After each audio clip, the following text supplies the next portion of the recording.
10 বছরে ভালোবাসার পূর্ণতা পেতে চলেছে আমার দিদির মানে আমার জেঠুর মেয়ের। তাই আজকে চলে গিয়েছিলাম দিদির বরকে মানে আমাদের বাড়ির নতুন জামাইকে আশীর্বাদ করতে। সেই জন্য দেখো আমরা সবাই মিলে রেডি হয়ে নিয়েছি। আর দিদিকে নিয়ে যাওয়া হবে না দেখে দেখো মন খারাপ করে বসে আছে। তারপর আমরা সবাই তত্ত্ব নিয়ে কয়েকটা ছবি ভিডিও করে নিয়েছি। দেখো বাড়িতে বিয়ে বলে কথা, একটা আলাদাই আনন্দ মনের মধ্যে কাজ করছে।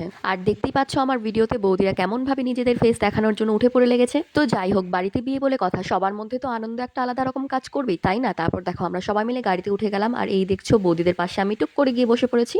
আর আমাদের দিদিকে দেখো যাওয়ার ভীষণ ইচ্ছে ছিল, কিন্তু তাকে নিয়ে যাওয়া হয়নি, তাই তার ভীষণ মন খারাপ। কিন্তু যতই হোক, মন খারাপ থাক আর যাই থাক, 10 বছরে ভালোবাসা পূর্ণতা পাচ্ছে বলে কথা, আলাদাই এক্সাইটমেন্ট তার মনের মধ্যে কাজ করছে জানি। তারপর দেখো আমরা কিন্তু সবাই মিলে পৌঁছে গেছি আমার হবু জিজুর বাড়িতে।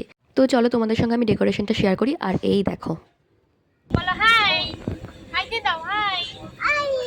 তো দেখলে তোমরা, এটা হচ্ছে আমার দাদার মেয়ে। এত পাকা, এখন নতুন নতুন কথা বলতে শিখেছে আর কিছু কিছু কথা বলতে পারে, এত ভালো লাগে সত্যি। তো যাই হোক, ভিডিওটা অনেক বড় হয়ে যাচ্ছিল, তাই জন্য এটা ছিল পার্ট 1। তোমরা যদি পার্ট 2 দেখতে চাও তাহলে অবশ্যই আমার চ্যানেলকে সাবস্ক্রাইব করে রাখো, আমি কিন্তু এরপর আরো অনেক ভিডিও দেবো। তো আজকে এতটুকুই, দেখা হচ্ছে পরের ভিডিওতে, বাই।